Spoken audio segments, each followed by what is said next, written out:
beneath the headlines, behind the timelines, there is a story no one wants you to find. Welcome to some unapproved thinking, where forgotten truths, buried patterns, and invisible systems rise to the surface. You weren't crazy. You were just early. Let's begin. You know, it's always fascinating to me how much of history is either hidden or, well, let's say sanitized.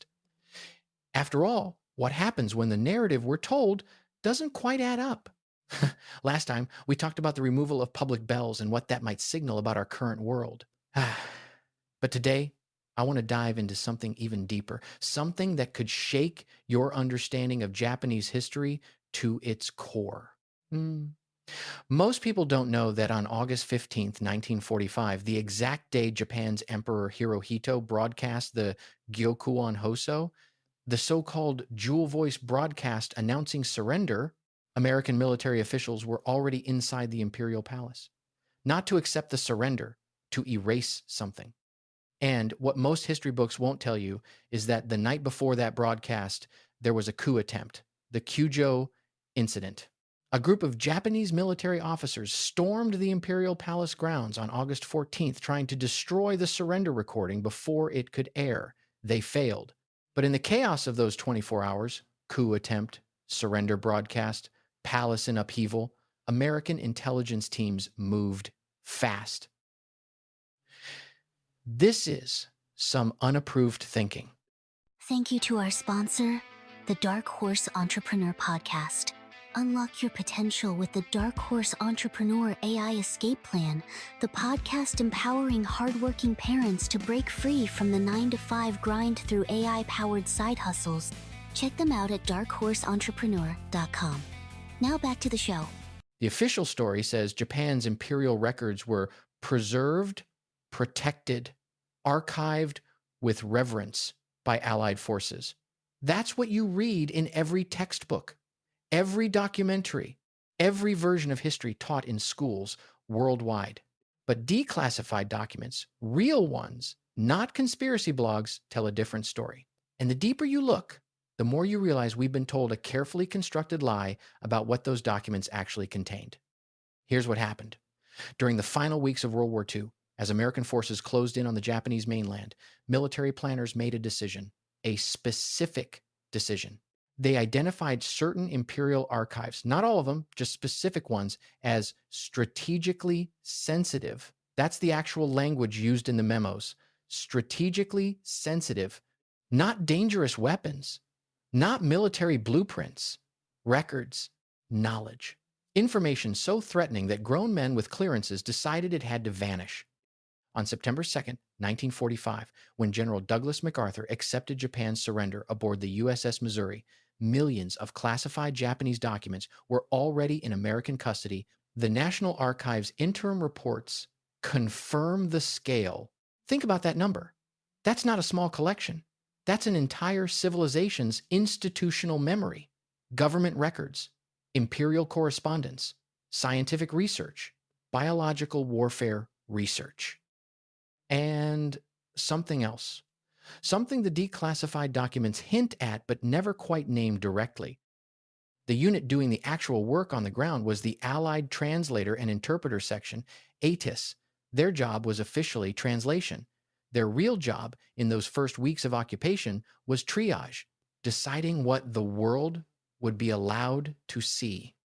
The first document you need to understand is a SCAP directive, declassified under the Nazi War Crimes Disclosure Act and the Japanese Imperial Government Records Disclosure Act, which together forced open some of the most sensitive post-war documentation. These directives state that certain Japanese scientific and medical records would be secured for analysis and segregated from public disclosure indefinitely. Indefinitely. Not for 30 years, not for 50 years, forever. And it gets worse. The directives specifically mention imperial knowledge repositories and order them placed beyond standard archival systems, meaning they weren't filed, they were hidden. In plain, institutional sight, but hidden? Here's where most people stop. They see the cover-up, they see the secrecy, and they assume it was about Unit 731, the biological warfare unit the human experimentation, that's what declassified historians point to. That's the acceptable truth. And there's proof of that suppression now. In 2007, the National Archives released over 100,000 pages of previously classified materials related to Japanese imperial government records, documents that had been sitting in locked facilities for over 60 years. If that was the only thing they wanted hidden, why the permanent classification? Why the indefinitely part? But Unit 731 doesn't explain all of it. The answer may lie in documents so obscure that it took alternative historians nearly 40 years to even find a reference to them. The Arisugawa Documents. Named after the Arisugawa no Miya, a real imperial branch family, extinct since 1913, that served for generations as calligraphy and literary instructors to the imperial household.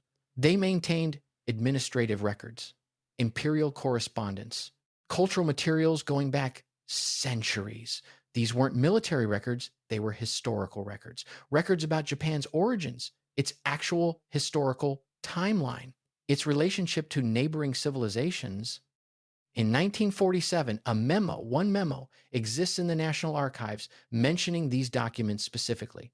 It's addressed to MacArthur from General Charles Willoughby, Chief of Military Intelligence. The same Willoughby who had already arranged immunity deals with Unit 731 researchers and who was simultaneously censoring the Japanese press under occupation authority, a man who understood professionally the value of controlling information. The memo says, and these are the exact words as documented, the preservation of Arisugawa materials poses significant counterintelligence concerns. Recommend immediate classification and segregation to prevent historical narrative destabilization. Destabilization of history. Not of current military operations, of how people understand their own past. And here's where it gets dangerous. Because if they cared about the quote-unquote narrative of Japanese history, what the public was allowed to believe about Japan's origins, that means they cared about controlling history, which means other histories were also controlled. American history, European history, the entire post-war understanding of what civilization is, how it developed, why power flows where it flows. You start to see the pattern. The documents don't say outright what was in those imperial records. That's the trap of declassification. They release enough to prove there was a cover-up, but not enough to prove what was covered up. That gap, yeah, that's intentional, because admitting you destroyed information is less damaging than explaining why the information mattered. In 1951, when Japan's sovereignty was restored under the San Francisco Treaty, negotiated on the American side in large part by John Foster Dulles, there was a condition nobody talks about. Article 11. Article 11 required Japan to accept the judgments of the International Military Tribunal for the Far East. But beyond the treaty text itself, the occupation's practical legacy meant that all pre-1868 Japanese imperial materials already in American hands stayed there. Pre-1868. That's before the Meiji Restoration, before modern Japan existed. They wanted the ancient stuff, the foundational narratives, the proof of what came before the version of Japan they wanted the world to accept. Here's the educational piece people don't realize.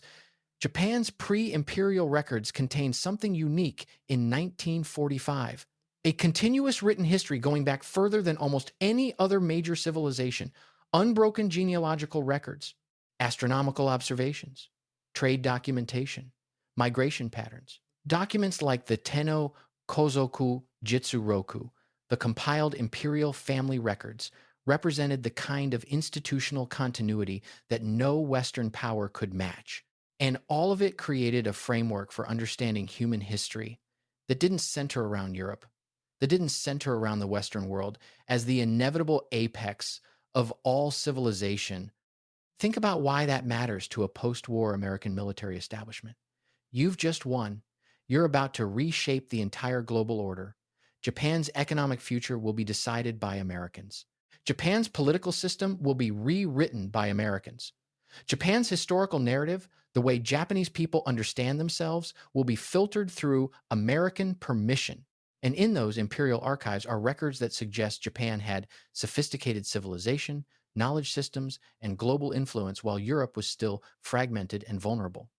One doesn't need to be a conspiracy theorist to see how dangerous that is to a power structure. You just need to understand how power actually works. It works through narrative control, through who gets to define history, through making certain knowledge strategically sensitive. By 1954, according to declassified memos, approximately 127,000 pages of pre-imperial Japanese records had been analyzed and archived in closed facilities. The remaining materials were determined to have limited historical value. But here's the trap. That determination was made by American military intelligence officers, not Japanese historians, not academics. Intelligence officers deciding which parts of Japan's past were allowed to exist in the historical record. The false floor comes now. Because most conspiracy channels stop here and say America destroyed Japanese history. But that's not what the documents actually show. They show something more sophisticated, more dangerous. They show that America preserved selected Japanese history, the parts that fit a narrative, and destroyed the rest. That means somewhere in locked facilities or in the custody of the Imperial Household Agency, the real institutional gatekeeper of imperial records that still controls access to this material today, there are materials about Japan's pre-imperial past that the American government decided the world could not know. And if they did this to Japan, if they filtered and controlled the historical narrative of an entire civilization as a condition of post-war occupation, why wouldn't they do it everywhere else? Why wouldn't every colonial power, every occupying force, every military establishment select which histories were strategically sensitive and which were safe for public consumption? The documents don't prove what was in those imperial archives. That's the genius of it. The cover-up is provable. The actual suppressed knowledge is not. You can verify the hiding. You cannot verify the hidden. So your mind fills the gap. And in that gap, certainty dies. Trust in official history dies. And you realize that everything you know about how civilizations developed, how knowledge spread, how the world came to look the way it does, all of it passed through filters, military filters, political filters, and even institutional filters. The Arisugawa documents have never been recovered by independent researchers. No one outside cleared channels has ever verified they exist beyond that single memo. But they're referenced in enough declassified materials that their absence becomes proof of their importance. If they were worthless, why hide them? If they were just administrative records, why classify them forever? You'll never read what was in those documents. Neither will anyone alive today, because the Americans who knew are dead. The Japanese officials who might have testified are dead. And the records themselves are either destroyed or locked in archives so deep that even FOIA requests, even the legislative pressure of the Japanese Imperial Government Records Disclosure Act hit legal walls. The trap is complete. The knowledge is gone, but the fact of its erasure remains. And that fact, the proof that inconvenient history was systematically removed, that's something no authority can fully explain away. But now knowing all of that, here's what stays with you. Somewhere, governments are still deciding which parts of your past you are allowed to know. This has been some unapproved thinking. Tracy, out. If this story didn't sit right with you, good. You're not here to be comforted. You're here to see what others overlook. Thanks for exploring some unapproved thinking. Learn more at someunapprovedthinking.com. New episodes drop weekly. Subscribe, share, and keep questioning, because the pattern's still playing out, and next time, we're going deeper.